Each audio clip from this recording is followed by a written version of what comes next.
Bienvenidos a la carrera diaria. Estamos aquí en 1 Corintios capítulo 7 y hoy estaremos hablando sobre el matrimonio. Y Pablo habla sobre ese problema por algunas de las preguntas que la iglesia de Corintios estaba preguntándole a Pablo directamente sobre esto. Ahora, tenemos que recordar que en Corintios la idea del matrimonio y cómo esa relación funciona era muy diferente de la cual Dios, la intención de Dios fue sobre el matrimonio desde el principio. Había expresiones sobre intimidad física fuera del matrimonio que era aceptable, que era parte de la manera de la cual hacían las cosas en ese tiempo. Así que había mucha confusión porque son nuevos creyentes, han estado viviendo con esa cultura de Corintios su vida entera y ahora los últimos 3 años, para algunos de ellos los últimos meses capaz, están siguiendo a Jesús y todo está diferente de cómo ven el matrimonio, de cómo ven el sexo y todo ese tipo de cosas son diferentes.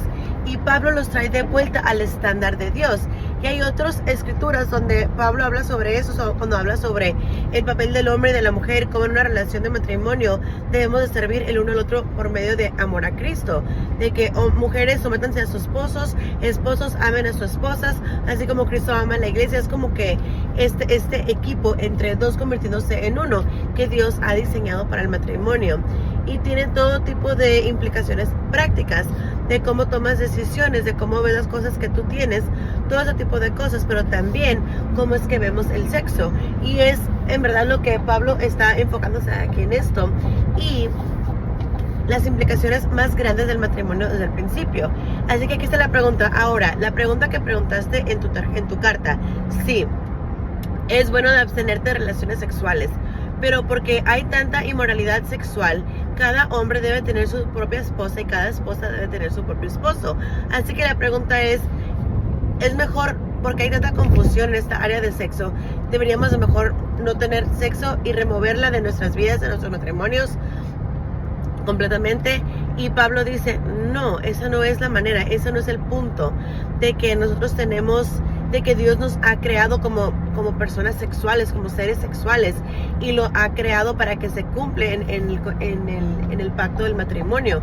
Así que animamos entre hombres y mujeres de que no, esa no es la manera, al menos que estén de acuerdo de estar así, de abstener por un momento por oración o por ayunar o algo así, ok, pero no, cuando apunta a otras escrituras, sírvanse el uno al otro por medio de amor. No significa que se aprovechen del uno al otro, sino que es un amor mutuo que se expresa físicamente. Bueno, podemos hablar de esto mucho, pero tengo muchos niños que ven la carrera diaria, así que lo mantendremos a ese nivel. Si gustan estudiarlo un poco más, lean el resto de este capítulo. Pero bueno, algo único en esta escritura donde Pablo habla sobre una pregunta y él dice algo que es un poquito inusual, que dices, yo no sabía que Pablo decía eso, pero también tiene sentido el por qué ciertas tradiciones cristianas tienen la vista que tienen con matrimonio, específicamente con los que sirven como líderes en ese grupo. Vamos a leer y dice, Pablo dice lo siguiente: después de toda esta habla del matrimonio, relaciones físicas, diciendo que es bueno, que es importante, poniendo los límites, Pablo dice, pero sin embargo, me encantaría que todo el mundo fuera soltero así como yo lo soy. Aún así, esa persona tiene un don especial de parte de Dios, de un tipo u otro. Así que al final de todo esto, Pablo dice, yo soy soltero.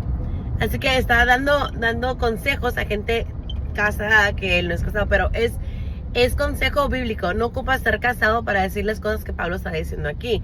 Pero también dice, esta es una posición muy buena para poder estar aquí y servirle a Dios. Me encantaría que todo el mundo estuviera soltero. Si todos los cristianos fueran solteros, entonces la cristianidad se muriera en una generación. Hay que ser honestos. Así que él no es un mandamiento directo. Por eso él dice, aún así, cada persona tiene un don especial de parte de Dios, de uno u otro. Hay unos que tienen el don de que ellos pueden mantenerse sin casarse y sin estar sexualmente activo. Y el punto es poder servir a Dios más plenamente con tu vida. Una de mis alegrías y ministerios primarios en la vida es a mi familia, mi esposa, mis hijos y después a la iglesia. Si Dios me ha dado el don y la habilidad, la gracia de mi vida para vivir la vida no casado, todo ese tiempo y energía que yo paso con mi esposa y mis hijos, se lo puedo dar y dedicar a Dios. Algunas personas son llamados a hacer eso. Es la posición de la iglesia católica romana, de que los sacerdotes se mantienen no casados. Es como un don. He tenido con algunas conversaciones con algunos padres que dicen, ¿cómo lo haces? Es un don. Es una gracia, pero yo siento este llamado en mi vida, mantenerme no casado para plenamente dar y dedicar mi vida al trabajo de Dios en esta manera única. Así que eso es donde entra esta tradición de escuchar las instrucciones de Pablo. Así que Pablo continúa, así que les digo a los que no están casados y a las viudas, quédense no casados así como yo. Así que hay ventajas para esto, pero si no puedes controlarte, no dice de una manera negativa, dice, si tienes deseos, si no tienes el don para poderte mantener, abstenerte de esos deseos físicos, entonces cásate. Es mejor casarte de estar quemándote con eso. Pero la parte, no solamente la parte física, sino la relacional, la de compañero, de que si estás viviendo una vida no casado y no sexualmente activo, debes estar en comunidad. Estamos creados en estar en relación con otras personas. Porque Pablo no estaba viviendo solo, él tenía relaciones, tenía amistades, tenía gente con la cual hacía su vida. No podemos vivir sin eso, pero él dice, si no puedes vivir sin una pareja, una esposa o un esposo, entonces cásate. Este no es un mandamiento, de hecho él lo dice. Vamos a leerlo despuesito, pero dice, es mi opinión. Esa es una práctica, no es un mandamiento de parte de Dios de que debes o no casarte. El mandamiento es este: el sexo pertenece dentro de un matrimonio. Fuera del matrimonio es fuera del plan de Dios. Así que dentro del matrimonio de Dios es algo bueno. Si te cases o no te cases, puedes servir a Dios con tu vida. Aquí están algunas de las ventajas, algunas maneras adicionales que puedes utilizar para servir a Dios.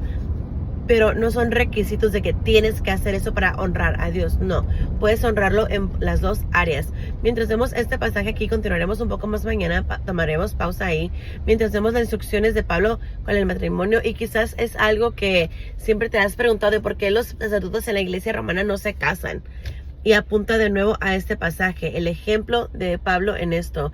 Y mientras vemos los otros apóstoles de Jesús, muchos de ellos sí estaban casados, tenían parejas, así que no era algo hecho, pero sí era un regalo, era una opción, y era algo que Pablo daba promoción a los que no estaban casados.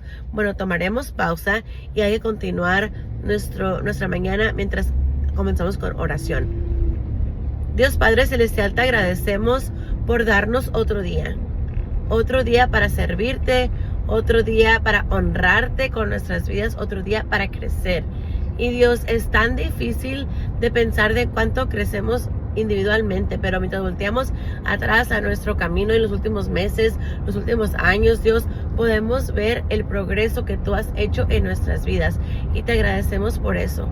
Dios, oro de que nos guíes y que nos dirijas, y oro por los que están viajando, por los que quizás tienen gente en su casa, algunas reuniones, y que estés presente, Señor, como una luz en estos escenarios, de que entre más gente entra en nuestras vidas el día de hoy, de que nos apuntemos a ti por medio de nuestras acciones. En el nombre de Jesús oramos, amén. Espero que todos tengan un buen resto del día, y espero verlos de 94 horas más aquí en la siguiente carrera de Aya. Los amo, adiós.